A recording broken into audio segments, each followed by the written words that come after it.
Also, get me one of those shirts. I want one.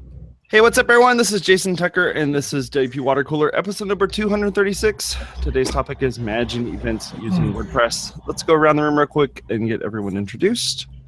Let's start off with George. George, tell us a little bit about yourself. Hi, I'm George Stefanos. I work on Jetpack by day, and I like to tinker with electronics at night, so I get to make shiny badges that look something like this. Nice. Ooh. Nice. Good job, George. How about you, John?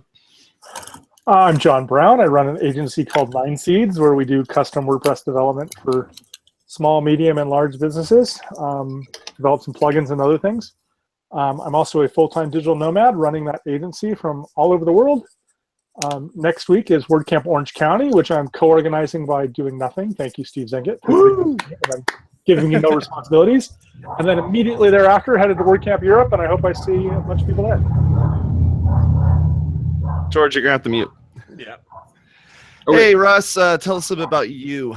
I'm Russ. I work at Web Dev Studios. I do support and back-end development. I've written a bunch of plugins. I organized WordCamp Vegas 2015. I will also be at WordCamp Orange County two-parter. I will be speaking on Saturday, and I will be Plugin Palooza on Sunday. And I hope to bring gold, unlike Ryan Lochte. Nice. Steve, what about you? I'm Steve Zengit. I'm the founder of Zeek Interactive, and I run the OC WordPress meetup. And I am the lead organizer of WordCamp Orange County, which is 1 week from tomorrow. Hope to see you all there. Nice. How about you, Zach? Tell us a little bit about yourself. Yeah, I'm Zach Terrell, the guy without the lower third. I run the products business for Modern Tribe. I'm a developer, by trade, but mostly just running that business these days. Probably the most popular of our plugins that is the events calendar with lots and lots of installations. Coincidental. Wow, we're talking about events. Yeah, shocking, right? I know, right? I'm Jason Tucker. You can find me over at Jason Tucker on Twitter, and my blog is jasontucker.blog. And we do a couple shows here on WPwatercooler. Go check them out. We do them throughout the week. Go over to WPwatercooler.com/subscribe, and you can subscribe over there. All right, so let's talk a little bit about events. So this particular topic is a little near and dear to my heart because I run a couple of events throughout the week, and I use event management software to kind of make it happen. And I wanted to kind of get some ideas and kind of talk with you folks and figure out what is it that other people are doing to manage events, sell tickets, put people into various smaller events that are within the bigger event, figure out where they're going to sit. Whatever all those sorts of things are that you got to figure out for an event, RSVPs and all that sort of stuff. So, folks? Even that is just an add-on. I mean, all of it really is. You want to find the solution that works best for what you need. So you obviously want them a lot more modular because not everyone needs attendees registering for an event. Not everyone needs to sell tickets for an event. Not everyone needs events where you're running a calendar so folks can sign up for a time slot that they want to come in and get their massage appointment or get their dog washed. So, I mean, at the very base level, all you really need is a way to run a Google Calendar and embed it on your site. If all you want, the community event, this is when our town council meeting is, this is when this subcommittee meets, just for general awareness. But once you've got that, then comes if you want to start handling registrations and claiming time slots and all the hoo-ha and extra modules that I'm sure Zach can talk about at length. But I think that's a very important point is before you step into the technology, you need to plan, right? So figure out just take the technology out of the conversation for a minute and put on paper, these are the features of the event that I'm building, right? Without talking about technology. That's how I approach it. I mean, so it's kind of like e-commerce, right? Before you just start putting things up and selling things, you have to have that plan of, is this, what kind of event is this? Is this in person? Is this online? Is this some kind of webinar? Am I selling tickets? Am I going to allow people to do all these things? All of that thought will actually help you determine the right strategy, whether it's some kind of custom plugin or even just adding your own custom post type really quick. All of that thought will help you find the right tool. Yep. I think that's why modular solutions work better, right? Because in the same way that you think about commerce in different ways for different businesses, you're going to think about events in different ways. And you're not going to need tickets for every event, or you're not going to need seating charts for every event. So if you can have a solution where you can pick and choose those components, or turn them off, or select just the pieces you need, it's going to provide a much better product solution for you. And there's also a difference between doing an event and booking time slots for things. So booking time slots has its own ridiculous amount of issues that you have to deal with. Releasing a time slot, moving somebody from one slot to another because they call up and say, I'm not available to get my hair cut at this time to this time. Dog groomers only have so many places that they can hold their number of dogs. So you have a holding bin that they have to deal with. There's a ton of these different things. And so for WPwatercooler, I have, anywhere between 8 to 10 slots that I need to fill to be able to have people on the show. I need to inform them that, hey, they need to be here at a certain time. It's a different time than the time in which the thing starts. There's just a whole myriad of things I need to interact with and be able to, tell people, hey, you got to come at this time. Here's what we're going to be talking about. You have all those sorts of things. So booking versus events, I think, are two totally different things, which I think some of these plugins have kind of figured out how to make these a little bit interchangeable, or at least some of the code base can be interchangeable. But I've been looking at a few of them, so I'm just curious. I don't know about that. I've always found that at least the WordPress plugin space events that exist have focused around kind of traditional events. Like appointment booking was for a long time a big problem that nobody addressed, and they tried to do with events, and it was a different thing. But you really have to think, like, are you organizing an event that's like an annual conference with multiple days versus like the weekly, the band playing every week at a restaurant, right? Like, or a bar. They need very different feature sets. We've done custom sites for giant conferences, and they integrate with like third-party platforms for courseware and all this other stuff. I think most WordPress users are looking for kind of the simpler, I've got this event, and it's really a big deal as to whether it's like one event a week or it's recurring. And recurring events is one of the other things in the WordPress space that's always been a struggle. So, we have a lot of clients who have thousands of recurring events. And WordPress is a tough one to address that. Well, it's also one of those things, too, where you start looking at options. And like you were saying, is this recurring or is this a one-time thing? And then it's also a lot of that metadata, right? Like, do you want to show a map for people to like help them get to there? Does it need to have a thing with directions? How is that pulling in from Google, or how is it pulling from something else? It's all that like small metadata on the back end that plays a big part in just like how it appears on the page, right? Yeah, and I can tell you the number of times I've talked to someone about events, and they say, "Oh, well, recurring events, that should be easy to do, right?" Well, it's easy if you think, okay, there's this one thing that's happening exactly like this all Tuesdays from the beginning of time until the end of time. But as soon as you have one Tuesday that falls on a holiday and you need to bump it to a Wednesday, the entire thing gets knocked out of whack. Yeah, recurring events is definitely one.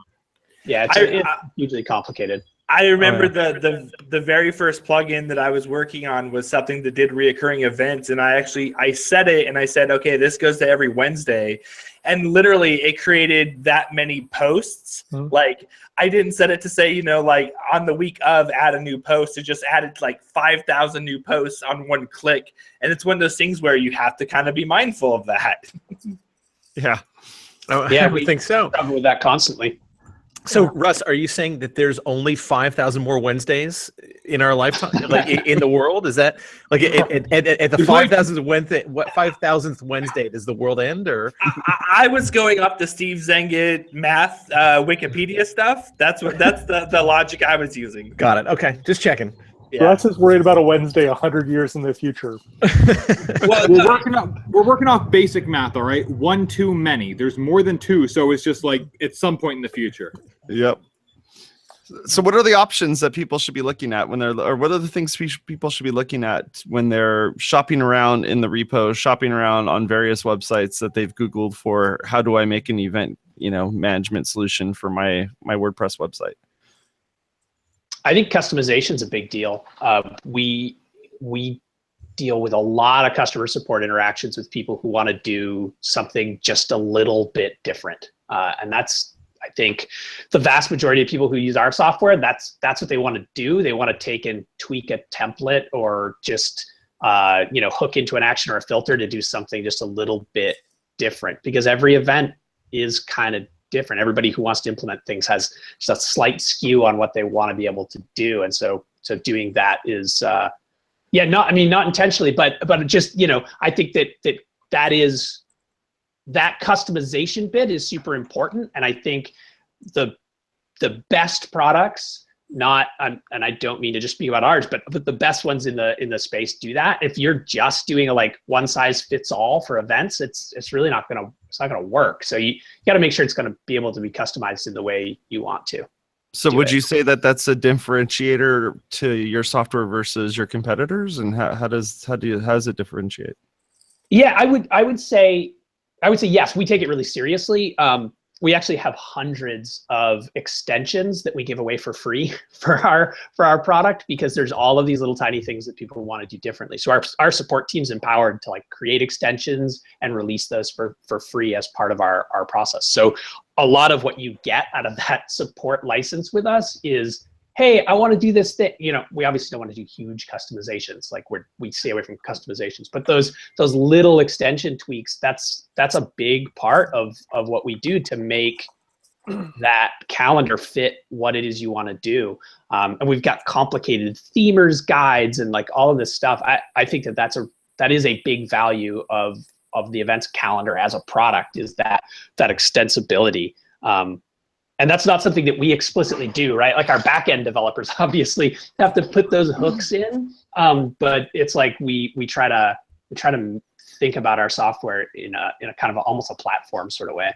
Well, you guys have been. I'm to pimp them a little bit. They've been great over the years with helping with custom little solutions like that, fixing some performance issues with recurring events, with some of the little nuances.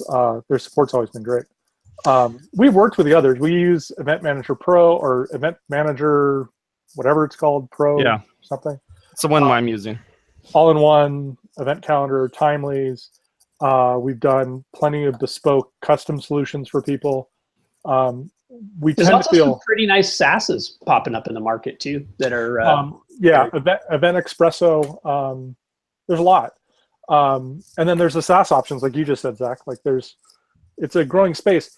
I think one of the things in people deciding which product to go with or which way to go is that goes back to what Steve was saying. Like you kind of have to define your event and what your needs are up front, right? That's always the case. Don't just assume the most popular plugin is going to do all the things you need it to do. But one of the big differentiators we see is, and I was kind of alluding to this, are you doing something like a one-time event conference, or are you doing something like a community calendar ongoing thing? Because for the kind of conference thing, I don't find any of the event calendar plugins out there handle those kind of events well. We, 9Seeds built a plugin 7 years ago or something called WP Event Ticketing. It used to be used on WordCamp sites. We killed it when CampTix got started, kind of as the succession of that. Still out there in the repo, but it's too old to even be seen. But it was geared around targeting conferences and events where you needed things like attendee registration. You needed things like t-shirt sales, collecting data on users. But that's one of the things. Multi-track. Yeah, multi-track, schedule builders, sponsor tables. Like there's all these things that are unique to, exactly. That go into conferences that are these kind of almost like a one-time event. That's very different than what most calendars do, which is this what's happening Friday, this what's happening Tuesday at 5 o'clock, at 6 o'clock. They're just very different needs, I think. Yeah, actually, before joining Modern Tribe, I built the events site for GigElm events before GigElm went out of business. If you guys remember that. Yeah. And they had very much that conferencing sort of idea, and that was all multi-track, lots of speakers, sponsors, all these sorts of things. And I thought like, a lot of that kind of experience will translate when I join Modern Tribe and start running this calendar business. Like, actually, no, conferences and calendars are two almost completely different things. Yeah. Yeah, I just want to mirror something that you said, Zach. I am an ECP user. I have been for a long time. I've been a developer license for a long time. And the one thing that you guys have really built well, to mirror something you said, is that you do focus on the customizations, right? There's your product, but it's pretty easy from a developer standpoint to copy something into your theme and make a customization on a particular piece of the event software. And that is really important because there are nuances to every event, right? I've never come across a client that's running an event that doesn't that fits right into a particular plugin or SaaS or anything. There's some nuance to every single event that I've worked on. Well, those pop up all the time, right? Whether you're doing like e-commerce or you're doing some kind of like support plan or you're doing like some kind of event, it's one of those things where I think George is famous for saying this, right? Find something that gets you 70 or 80% of the way there, and if you can write 3 or 4 lines of code to extend it, why not do that instead of building your own custom solution? Right. And ECP is written very much like WooCommerce. It takes that same model where you can just take little pieces, customize what you need, and then the plugin does the rest for you. So what's important about that is not just the nuances, but also when those change orders come in, right? So you build the site and the client says, wouldn't it be nice if, right? And if you've backed yourself into a corner with a solution that doesn't, you can't extend, you're hosed.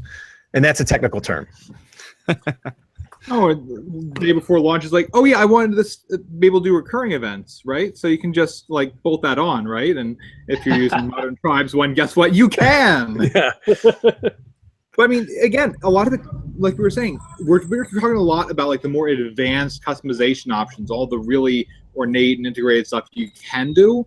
But really, if all you need is you're doing like a municipal website for your local town and all they need is to show the stuff that they've already got on their Google calendars, if they're already using Jetpack, just throw the upcoming events widget in and be done with it. Yeah, perfect case in point. They're probably very comfortable with already using the Google Calendar UI to handle the recurring events and create and customize them. And if all you need to do is just embed an existing calendar on your site, boom, done, easy. Yeah, if you need to start handling a lot more stuff, then absolutely look into the more complex solutions, but don't overcomplicate it if you don't need to. Perfect case in point, I'm setting up a site for my HOA right now. So they have 4 meetings a year. Do I need an events calendar?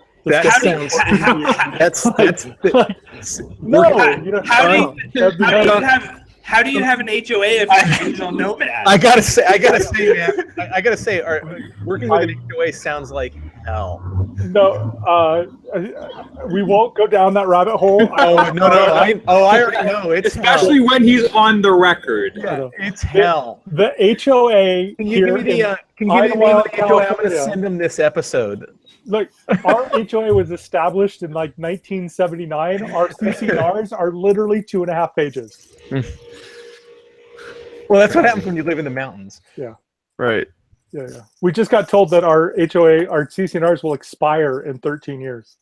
And we'll have to redo them because they're only valid for 50 years. See, Steve, that's what I'm talking about. All those Wednesdays, he's got to set it up for 13 years from now. That's like 5,000 Wednesdays. 5,000 Wednesdays, 100 years.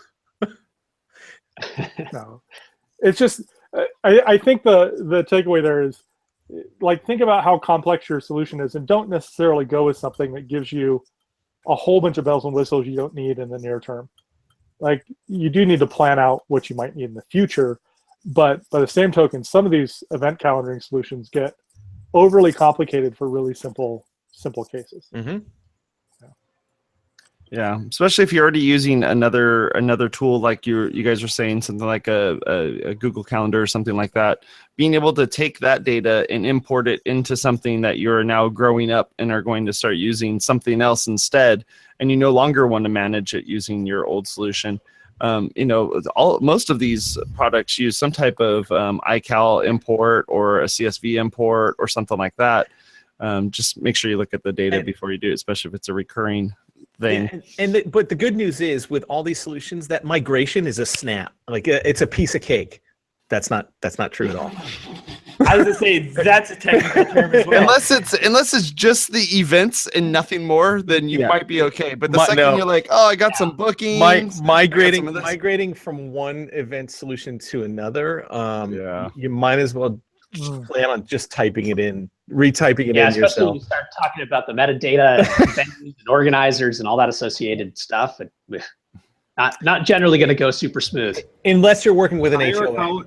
Hire a college student, $10 an hour, sit at this computer and retype what you see in front of you. Yes.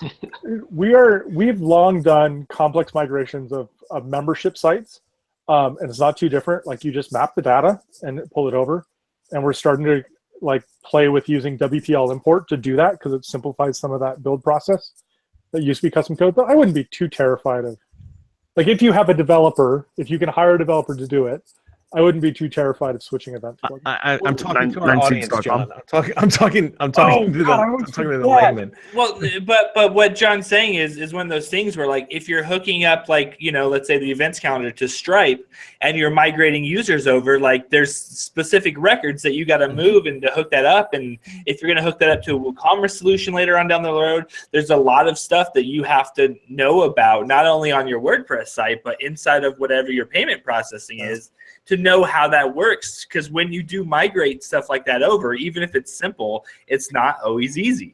Yeah, whenever you hear the word recurring on anything, that usually tells you you're going to be up a creek without a paddle if you don't do it right. And usually you'll lose at least 30-40% of that recurring revenue that you're going to be getting, because people are just going to forget that they signed up for a thing. If you're making them sign up again. Right. You can seamlessly translate that sometimes. Yeah. As long as you're not changing commerce providers at the same time. But I will say that at least you can do it sometimes. If you're in a proprietary solution, like a SaaS-based calendar, you may never be able to do that, to transfer them into some other system. Oh, yeah, you're just starting from scratch. So that's one of the things, right? Like with WordPress, sometimes you need some custom development, but at least it's an option. Well, and what you're saying is with WordPress, you own your data, right? And it's something you want to review if you are working with a SaaS product, right? So if later on down the line you need to move, you need to find out what access you have to your actual data, which is true of any SaaS product. That's not just the event space. Yeah. Right?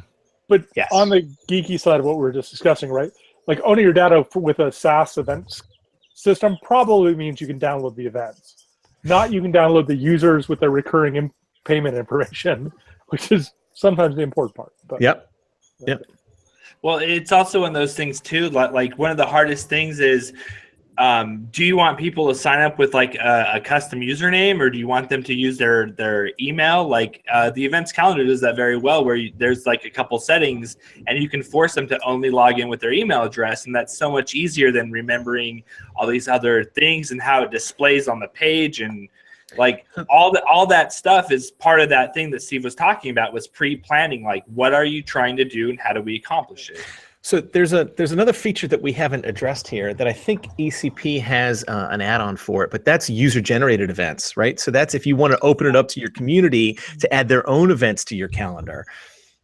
Yeah, community events is a big deal. I mean, you called out our product, so I'll mention it. But we do have a lot of people who want to be able to do that, right? They have some sort of calendar. I think one of our biggest customers is a company called Accelerator. They do these like raves and these really cool like parties all over the country, and so they want people to be able to create those events on their site. Yeah, exactly. George is going to take his new little badge to the rave. I was gonna say, I think I'm friends with Steve on that site. Didn't I see you with a glow stick and a little backpack? I mean, it was one of those silent discos where we all had our own headphones on. Go on, Zach. I'm sorry. No, that's awesome. And they go one step further and also allow those community events users or those organizers to sell tickets to those events as well, and do like a rev share split with them. And that's some pretty cool stuff. It's very different than like I've got a calendar of events. It's more like I've got a calendar of lots of people's events. That's awesome. So they're kind of affiliating their events is what they're doing, because that is a great idea for a plugin, by the way. Yeah, well, I think that would be a great submission for next year's Plugin-a-Palooza. I mean, I just submitted a pull request to Jetpack. That's very cool, Zach. Thank you. Yeah. I like that especially your product, but other products as well have all of these pieces that can just be tacked on. So it's like, I'm not using just the base product, but I'm also using these little extensions that have been kind of built off of it. And then some of them have been, it's not an extension, but hey, we want to do a community event thing. So here's this. I want to pull in stuff from Eventbrite. You can do that. I mean, there's all different ways to kind of make this data, easy to work with. And there's another. Oh, do you have one, Jason, that hooks up to SoundCloud? No, I don't. Sorry, the Rave guys may need to have to figure out how to make that happen. But honestly, by using an established commercial solution like the Modern Tribe Events Calendar, you can also get a lot of portability. I mean, especially if you're owning the site and you work with the developer, if they build their own solution and they then disappear and you need to find someone else to continue building the site, whoever picks it up is going to need to learn their thing completely from scratch. With an established commercial solution, you can just say, find me a developer that already knows this. They'll be able to jump right in and not have to really learn the entire system before they can make the slightest change to it. And we hear that all the time. Customers who come back to us are like, "Oh, somebody else set up our site and now they've left." And we're like, "Oh, well, we've got this list of people that we know are really good developers and they know our plugin already. Go talk to one of these people." And that's pretty successful for folks. Cool. Zach, I have to tell you, the events calendar is the reason why I created my plugin called Query All the Post Types that shows me just what all the post types are called. Because I was trying to build a thing and I was trying to look for events, and it's actually tribe_events. And because of that, I had to build a plugin, and it ended up winning me $250. So I'm not going to split. I'm not going to split that with you. But what I'm saying is thank you for your services. But he will buy you. The next Yeah, exactly. I'll find you at the next WordCamp and ask for a beer. Can we talk real quick about registration? So what apps are out there that plug into any of these plugins that maybe have sort of something that you could do on your mobile device to check people in as they show up for the event? I'm actually asking that as a legitimate question because I wasn't able to find any great ones in the past. So I'm going to answer for Zach for a second because I know you guys used to use Eventbrite, and you could use the Eventbrite mobile app to check people in. I know because we ran an event where we did that. But I just want to ask, I heard about a new one recently called Tikera. Yeah, Takara is and they seem to have mobile apps, but I've never seen it or used it or heard more other than getting an email from them like a week ago. Takara is actually a pretty good system. We integrated them into for one of our clients. Yeah, I would say that for us, we're working still on trying to get that at the door kind of stuff better. We do QR code check-ins, so if you have a reader, it just uses whatever the browser is on your phone to do the QR code check-ins. So it's possible. It's not, I wouldn't say it's a perfect solution by any means yet. Yeah, on WaterCooler, we used to use Event Espresso that actually has an app that can do that sort of thing too. But it's nice that now that